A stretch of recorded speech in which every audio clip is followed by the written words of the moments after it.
Welcome to Madhumita's food court. আজকে আমি আপনাদের চাল কুমড়ো দিয়ে আর মুগের ডাল দিয়ে একটা নতুন রান্না করে দেখাবো। এর জন্য প্রথমে আমি চাল কুমড়োটাকে গ্রেটারে ভালো করে গ্রেট করে নিচ্ছি। আমি গ্রেটারের যে বড় দিকটা আছে আমি সেই দিকটা ব্যবহার করেছি।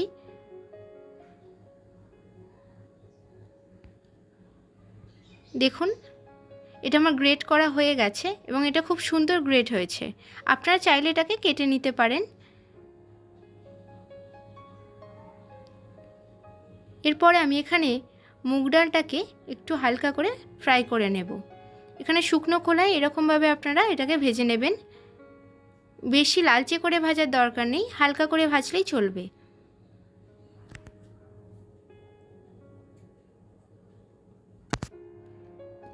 এরপরে কড়াইতে সর্ষের তেল গরম করতে দিয়ে এর মধ্যে আমি তেজপাতা, গোটা শুকনো লঙ্কা এবং গোটা জিরে ব্যবহার করলাম। দিয়ে এটাকে আমি 10 সেকেন্ডের জন্য ফ্রাই করে নেব।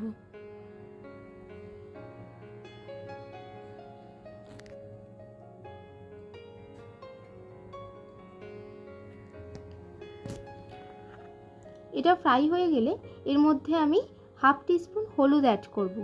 আমি তেলের মধ্যে হলুদটাকে দিলাম যাতে রান্নার কালারটা সুন্দর আসে।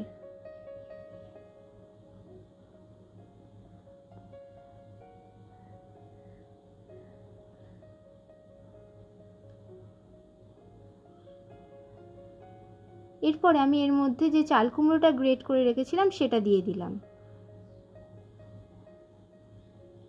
দিয়ে ভালো করে এটাকে এর সঙ্গে মিশিয়ে নেব। এরপরে যে মুগের ডালটা আমরা ভেজে রেখেছিলাম সেটাকে ভালো করে ধুয়ে নিয়ে সেটাকে এর মধ্যে মিশিয়ে দেব।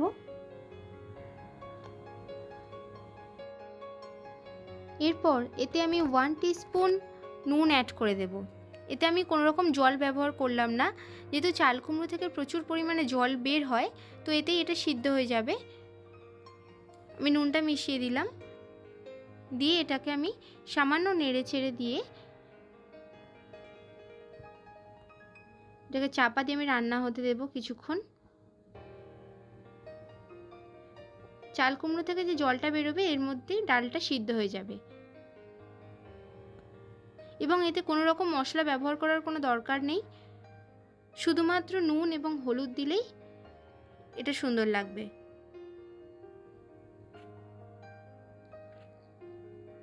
দশ মিনিট পরে আমি ফিরে এলাম। আপনারা দেখে নেবেন যে আপনাদের ডালটা এই সময় সিদ্ধ হয়েছে কি, যদি না হয় তো আর একটু সিদ্ধ করে নেবেন। দেখুন, এটা অনেকটা জল রিলিজ করেছে।